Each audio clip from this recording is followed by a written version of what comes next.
नमस्ते दोस्तों, welcome to my YouTube channel Sahaj education classes. आज हम लोग डिस्कस करने जा रहे हैं activity number 1.2 NCERT class 10th chemical reaction and equations chapter 1 का। तो लेट अस डिस्कस। देखिए, इसमें दे रखा है take a lead nitrate solution in a test tube. एक टेस्ट ट्यूब लेनी है। ये सारे एक्सपेरिमेंट जनरली आपको लैब में कराए जाएंगे, अगर नहीं कराए जाते हैं फिर भी मैं समझा देता हूँ कि कैसे होते हैं। देखो, सबसे पहले हमें एक टेस्ट ट्यूब लेनी है, ठीक है। टेस्ट ट्यूब में लेड नाइट्रेट सॉल्यूशन लेना है, फिर उसके बाद उसमें हमें पोटेशियम आयोडाइड सॉल्यूशन होता है उसको ऐड करना है, और फिर ये पूछ रहे हैं कि आपने उसमें क्या ऑब्ज़र्व किया। तो देखो, सबसे पहले अगर इस एक्सपेरिमेंट को हमें करना है तो हम लोग क्या करते हैं, हम लोग एक टेस्ट ट्यूब लेते हैं। जैसे कि फॉर एग्ज़ाम्पल मान लो टेस्ट ट्यूब लैब में कुछ इस तरीके की दिखेगी, कोनिकल फ्लास्क जैसी होती है, ठीक है। ये इस तरीके से होती है और इसमें टोंग्स की हेल्प से भी हम इसे पकड़ सकते हैं, ठीक है। बाकी हैंड्स की हेल्प से भी पकड़ सकते हैं, लेकिन जब हम इसे हीट करते हैं तो टोंग्स की हेल्प से पकड़ते हैं। टोंग्स यानी कि चिमटा, कल मैंने आपको बताया। तो सबसे पहले हम लोग क्या करते हैं, इसमें एक सॉल्यूशन ऐड करते हैं, जो कि सॉल्यूशन किस चीज़ का होता है, लेड नाइट्रेट का। लेड नाइट्रेट का। अब लेड का सिंबल तो पता होगा क्या होता है, Pb, ठीक है। तो फॉर एग्ज़ाम्पल अगर इसका हमें फार्मूला लिखना है तो ये होता है PbNO3 का होल ट्वाइस, इसे बोलते हैं लेड नाइट्रेट, ठीक है। फिर इन्होंने बोला कि कुछ देर बाद हमें इसमें एक दूसरा सोल्यूशन ऐड करना है, जो कि होगा पोटेशियम आयोडाइड का। तो फॉर एग्ज़ाम्पल मान लेता हूँ कि मैंने इसके ऊपर से इसमें जो है ये ऐड कर दिया सॉल्यूशन, और ये जो है धीरे धीरे यहाँ से इस तरीके से जा रहा है। तो ये किसका है, पोटेशियम आयोडाइड का। पोटेशियम आयोडाइड का सॉल्यूशन, ठीक।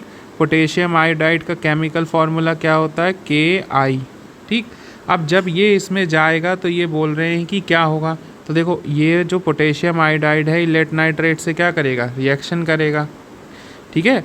अब ये रिएक्शन देखो कैसे करेगा, तो मैं इसे समझाता हूँ। देखो क्या होता है कि जनरली जो PbNO3 का होल ट्वाइस है, यानी कि लेड नाइट्रेट है, इसकी रिएक्शन हम पोटेशियम आयोडाइड यानी कि Ki से कराते हैं। तो जब हम ये रिएक्शन कराते हैं तो क्या करता है, ये जो Pb है ये I के साथ K की जगह हट जाता है, और K वाला जो है वो इसकी जगह आ जाता है। तो देखो क्या हो जाता है, ये हो जाएगा PbI2, ठीक, प्लस में क्या आ जाएगा, KNO3, ये हो गई केमिकल इक्वेशन, ठीक है। ये केमिकल इक्वेशन हो गई। अब देखो इसमें क्या है कि ये जो रिएक्शन है, अब आपको समझ में नहीं आ रहा होगा कि कैसे ये I2 हो गया। तो देखो, यहाँ पर लेड 1 था तो यहाँ पर भी लेड कितना, 1, लेकिन यहाँ पर अगर आप लोग यहाँ पर 2 लगाना पड़ेगा, सॉरी, ठीक है। यहाँ पर आयोडीन कितने हैं, 2, अगर इससे हम देखें तो आयोडीन 2 हैं, तो यहाँ पर भी आयोडीन 2 करना पड़ा। यहाँ पर पोटेशियम कितने हैं, 2, तो देखो 2 पोटेशियम यहाँ। यहाँ नाइट्रेट कितने हैं, 2, तो यहाँ पर हमें, इसलिए ये हमें 2 आगे लगाना पड़ा, ठीक है। ये PbI2। अच्छा, PbI2 क्या होता है, PbI2 को हम लोग बोलते हैं, Pb से होता है लेड और I से क्या होता है, आयोडाइड, लेड आयोडाइड बोलते हैं, ठीक है। और ये क्या बनता है जो केमिकल इक्वेशन में, ये बनता है पोटेशियम, K से क्या होता है पोटेशियम, और NO3 से क्या होता है नाइट्रेट, तो पोटेशियम नाइट्रेट। अब देखो इस रिएक्शन में होता क्या है ऐसा कि हमें पता चलता है कि रिएक्शन हो गई। इसमें येलो कलर की एक PPT बनती है। येलो कलर की क्या बनती है डियर, PPT बनती है। अब देखो कैसे बनती है, मैं आपको दिखाता हूँ, ठीक है। फॉर एग्ज़ाम्पल अगर हम लोग मान लें, तो जब इनकी रिएक्शन होती है तो हम लोग क्या करते हैं, पहले टेस्ट ट्यूब बनाते हैं एक और, ठीक है। उस टेस्ट ट्यूब में जब रिएक्शन हो जाती है, मतलब यहाँ से यहाँ आने में, आफ्टर रिएक्शन, जब रिएक्शन हो गई तब, फिर रिएक्शन के बाद क्या होगा, रिएक्शन के बाद जब आप इसे देखोगे तो आपको दिखाई देगा कि यहाँ पर कुछ येलो कलर का इस तरीके से सॉल्यूशन में कुछ होगा। देखो वैसे हम मान लेते हैं कि कुछ सॉल्यूशन का कोई कलर होगा, ठीक। ये तो मान लो कि पूरा एक सॉल्यूशन है, ठीक है, जिसमें ये, लेकिन आप जब इसको अच्छी तरीके से वॉच करोगे तो आप ये इस फ्लास्क को जब आप देखोगे तो आप ये देखोगे कि इसमें कुछ डाउनवर्ड साइड येलो कलर का दिखाई देगा। तो ठीक है, लेकिन ये कैसा होगा, सॉलिड फॉर्म में होगा। किस फॉर्म में होगा, सॉलिड फॉर्म में। और बाकी सारी चीज़ें इसमें किस फॉर्म में होंगी, लिक्विड फॉर्म में। तो ये जो सॉलिड फॉर्म में येलो कलर की ये PPT जो दिखाई देगी, इससे जब भी येलो PPT का मतलब होता है प्रेसिपिटेट, क्या मतलब होता है? प्रेसिपिटेट।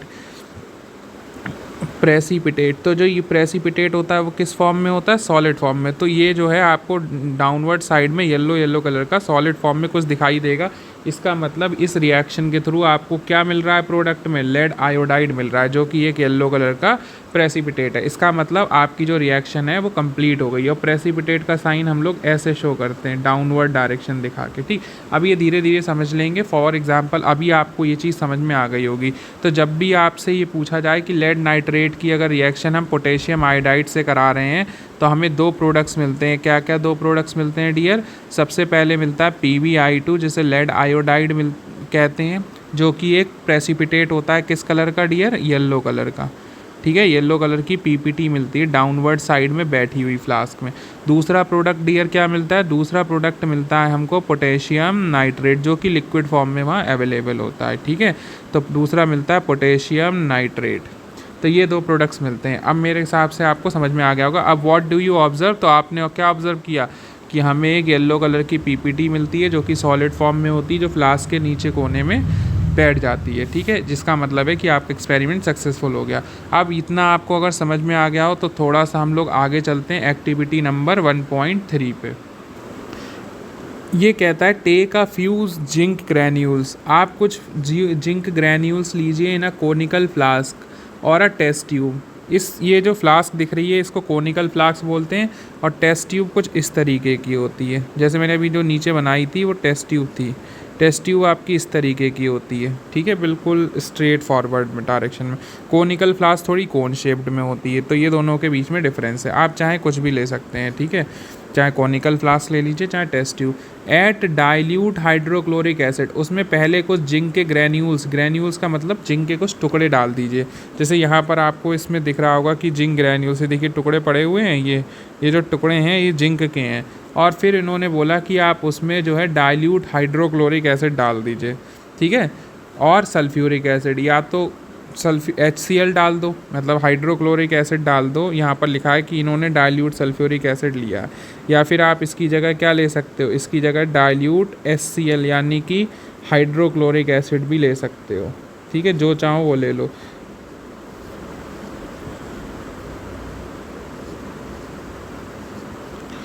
ठीक है, हाइड्रोक्लोरिक एसिड ले सकते हो। अब इसके बाद लिखा है handle the acid with care. Acid को केयर के साथ हैंडल करो, क्योंकि अगर उसका ज़रा सा भी कुछ हो गया या गिर गया तो ये स्कार्स दे सकता है आपके हैंड्स पे, फेसेस पे, इस तरीके से। इसीलिए इसे केयर के साथ पकड़ना चाहिए। Do you observe anything happening around the zinc granules? क्या आपको कोई चीज़ होती हुई नज़र आ रही है zinc? Touch the conical flask और test tube, is there any change in temperature? आप फिर उसके बाद कोनिकल फ्लास्क को पकड़ के देखो या टेस्ट ट्यूब को आप देखो कि उनके टेम्परेचर में कोई चेंज हुआ, आपको कोई चीज़ नहीं देखने को मिली, ऐसा कुछ इन्होंने लिखा हुआ है। अब देखो इनके आंसर्स बहुत सिंपल हैं। जब भी आप जिंक ग्रैन्यूल्स की रिएक्शन, ठीक है, या तो सल्फ्यूरिक एसिड से कराओगे या हाइड्रोक्लोरिक एसिड से कराओगे, तब क्या होता है कि यहाँ पर जो है जैसे ही इसमें क्या होता है हाइड्रोजन गैस रिलीज़ होती है, ठीक। अब इस हाइड्रोजन गैस को चेक कैसे करते हैं कि इस फ्लास्क में से हाइड्रोजन गैस निकल रही है या नहीं? तो हम लोग यहाँ पर कॉर्क लगाते हैं, कॉर्क के बीच में एक ग्लास ट्यूब लगाते हैं जिससे गैस जो है ईजिली बाहर आ सके।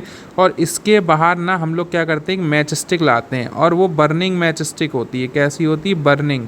इसे बोलते हैं लिटिल स्प्लिंट, ठीक है, लिटिल स्प्लिंट। जो माचिस की तीली होती है उसको आप नियर दी उसके पास लाओ, या कैंडल को भी ला सकते हो, ठीक है। लिल स्प्लिंट बोलते हैं इसको, लिल स्प्लिंट बोलते हैं, ठीक है। माचिस की तीली को, जलती हुई तीली को आप जब इसके पास लाओगे, या कोई मान लो फॉर एग्ज़ाम्पल कैंडल है, ठीक है, फॉर एग्ज़ाम्पल कैंडल है ये आपकी, और ये बर्निंग कैंडल है। ये जैसे ही आप इसके पास लाओगे तो ये जो कैंडल या जो मैच स्टिक है ये जनरली जो है पॉपअप साउंड के साथ बुझ जाएगी। जैसे ही ये क्या है H2 गैस के साथ टकराएगी, वैसे ही ये पॉपअप साउंड के साथ क्या हो जाएगी? बर्न ऑफ हो जाएगी, यानी कि बुझ जाएगी। क्या हो जाएगी? बुझ जाएगी। तो ये टेस्ट होता है हाइड्रोजन गैस का, ठीक है। तो अगर आपसे कभी जो है प्रैक्टिकल में ये पूछा जाए डियर कि हाइड्रोजन गैस का टेस्ट कैसे करते हैं, तो हाइड्रोजन गैस के टेस्ट करने के लिए आप उसके पास जहाँ से भी हाइड्रोजन गैस रिलीज़ हो रही है या तो बर्निंग कैंडल लाइए या फिर बर्निंग मैच स्टिक लाइए। जैसे ही आप उसके पास ले जाएंगे तो वो क्या करता है, पॉपअप साउंड के साथ जो मैच स्टिक है या जो कैंडल की फ्लेम है वो बहुत तेज़, मतलब एकदम चट से आवाज़ आती है, चट से बुझ जाती है। ठीक है, चट से आवाज़ आने के बाद बुझ जाती है, तो पॉपअप साउंड के साथ क्या हो जाती है, बर्न ऑफ हो जाती है। अब इसकी रिएक्शन देखो कैसे होती है। फॉर एग्जांपल मैंने मान लिया कि मैंने जिंक लिया है, ठीक है, जिंक की रिएक्शन में सल्फ्यूरिक एसिड का मतलब H2SO4 होता है, सल्फ्यूरिक एसिड का मतलब H2SO4 होता है। तो जब भी मैं रिएक्शन इसकी कराता हूँ तो कोई भी मेटल की रिएक्शन जब भी आप किसी भी एसिड के साथ कराओगे तो हमेशा याद रखना ये जो Zn होता है ये इसको H2 को रिप्लेस कर देता है। कोई भी मेटल होगा वो इस वाली हाइड्रोजन को रिप्लेस कर देगा। तो ZnSO4 यानी कि मेटल का सॉल्ट बन जाएगा, ठीक है, उस मेटल का सॉल्ट बन जाएगा। और साथ में हमेशा याद रखेंगे कि हाइड्रोजन गैस रिलीज़ हो जाएगी। क्या हो जाएगा, हाइड्रोजन गैस रिलीज़ हो जाएगी। अब सेम अगर हाइड्रोक्लोरिक एसिड लेते बस सॉल्ट चेंज हो जाता, वहाँ पर HCl हो जाता। तो जब भी करते तो यहाँ से इसको अब यहाँ पर H2 गैस के लिए 2 चाहिए होता है तो आगे 2 लगा देते, तो ये हो जाता ZnCl2 यानी कि मेटल का सॉल्ट बन जाता और साथ में क्या रिलीज़ हो जाती, H2 गैस रिलीज़ हो जाती। तो H2 गैस की टेस्टिंग मैंने आपको बताई दी है, ऐसे करके आप लैब में कर सकते हो। Thank you dear for watching. अब नेक्स्ट क्लास में हम लोग पढ़ेंगे नया टॉपिक, केमिकल इक्वेशंस।